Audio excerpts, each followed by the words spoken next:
on a video that I posted like maybe a week ago or so on self-reported trade lines showing up on the credit report as collections. So I'm talking about like telecom and utility, whatever the heck they're called, and rental karma and all of those are self-reported trade lines, right? So I'm not talking about authorized user or individual or anything. I'm only talking about self-reported. So here's the problem. You think that you are doing good for your credit and you're like, hey, I'm going to add some awesome trade lines. They're only going to report to Experian, but they're going to report. And lo and behold, it reports as a collection. I mean, like, why? Why does it report as a collection? I don't know.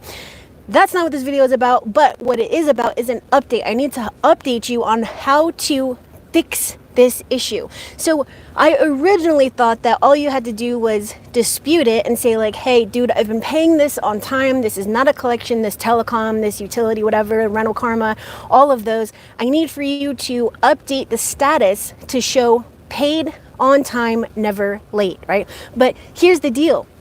After 4 rounds, I am seeing that these things are not updating. They are still reporting as collections. So I am going to change what I believe that you should be doing, because I am also changing what I am going to do, how I'm handling this. So, and I have advised my clients the same thing. So, this whole thing is like trial and error, right? There's like no exact science to this. So, I mean, hey, if things change, I update you. So anywho, this is what you want to do. You will want to, unfortunately, delete the account. You're going to have to delete the account because they are not updating it. And I'm talking about like over 40 clients, like not one of them have had the status of collection updated to be, individual or however it's supposed to report. Okay. So anyways, you're going to have to delete the collection for inaccurate or false reporting. And then you're going to have to get on the phone with whatever creditor is, whether it's telecom or whoever, and say, hey, look, dude, like, I deleted this because you reported this inaccurately. It's not the bureaus that are reporting it wrong. It is whoever the creditor is, the data furnisher, okay? You're going to tell them that you want to have that line posted to your credit report, but that it needs to report accurately as an individual or however, whatever the account is supposed to look like, that's what you want to do. So hopefully when they do report it now, it is going to report as, the proper trade line type, because otherwise, and there goes someone's alarm going off. That's what happens when you go live. So let's see if it stops. And it stopped. All right. So anywho, moving on, what you're going to want to do is get on the phone with them, make sure that they report it correctly. If they don't report it, then you're going to have to find something else that you can do, such as lines with your credit union or something else. Because remember, number one, it only reports to Experian, specifically telecom.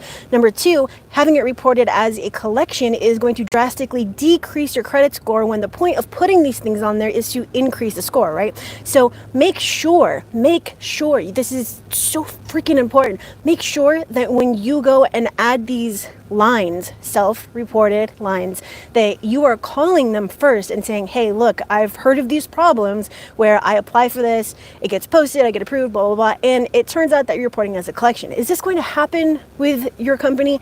And sometimes they'll say yes, sometimes they'll say no, and sometimes they'll say, hey, look, buddy, I don't know, right? But if you ask first, at least you're giving yourself the best chance or whatever to, avoid a problem. All right.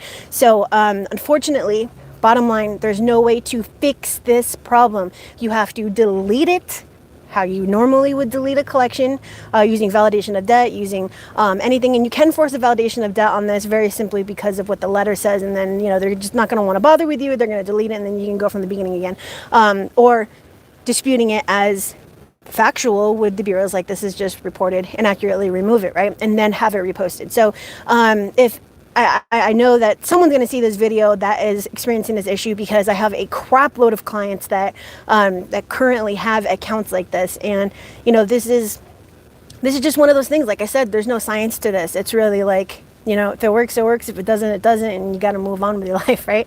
So I hope you have a wonderful day. I got to get going. But I wanted to make sure I threw out that update. All right, guys. There should be links in the description if you want to find some awesome content. I added content to the subscriber hub, which is totally free. Just go to vargasrevolution.vipmembervault.com to get access to do-it-yourself free awesome resources. Or if you want me to do your file, one-on-one consultation, totally free for a credit sweep, go to vcita.com/expert credit sweep. Links are in the description, as always, on every freaking video. All right. So I will see you guys later. I hope you have a wonderful day, and I am going to get out of here.